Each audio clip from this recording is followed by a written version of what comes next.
Hello મિત્રો, કેમ છો? હમણાં જ મને કોન્ટેક્ટ કરેલો છે વિઝા માટે કે અહીંયા કેટલા દિવસ ઇન્ડિયા જાય તો રહી શકાય. તો ખાસ મારે અહીંયા ક્લેરિફિકેશન આપવાનું છે કે તમને વર્ષની વિઝા મળી હોય કે 5 વર્ષની ઈ વિઝા મળી હોય,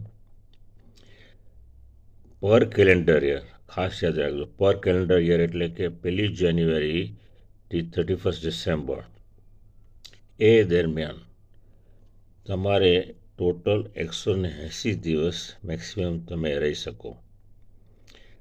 ધારો કે તમે પહેલાં 6 મહિના એટલે 1 જાન્યુઆરીથી 3 મહિના ગયા એટલે લગભગ 90 ડેઝ થયા.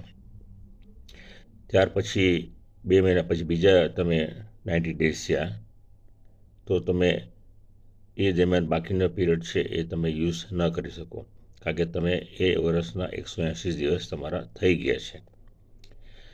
ભાઈ કોઈ કારણસર તમારે રહેવાનું થાય કે તમને આઈડિયા હોય કે મારે અત્યારે આ વખતે લાંબો ટાઈમ રોકાવાનું છે, તો તમારે ખાસ યાદ રાખજો કે foreign regional registered office FRRO એ ઓનલાઈન બી તમે રજીસ્ટર કરી શકો. FRRO કે તમારે વધારે રોકાવાનું કારણ તમારે જણાવવું પડશે. એની અંદર મેડિકલ રીઝન હોય કે તમારા બાજુ બીજા કોઈ માણસો બીમાર હોય એ દરમિયાન તમારે રોકાવાનું પડ્યું હોય એ રીતે. તો આ ખાસ યાદ રાખજો.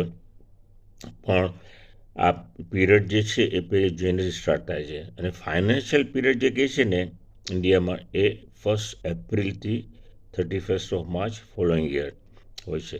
એટલે આ બંનેમાં આ ડિફરન્સ છે, એ ખાસ યાદ રાખજો. Thank you.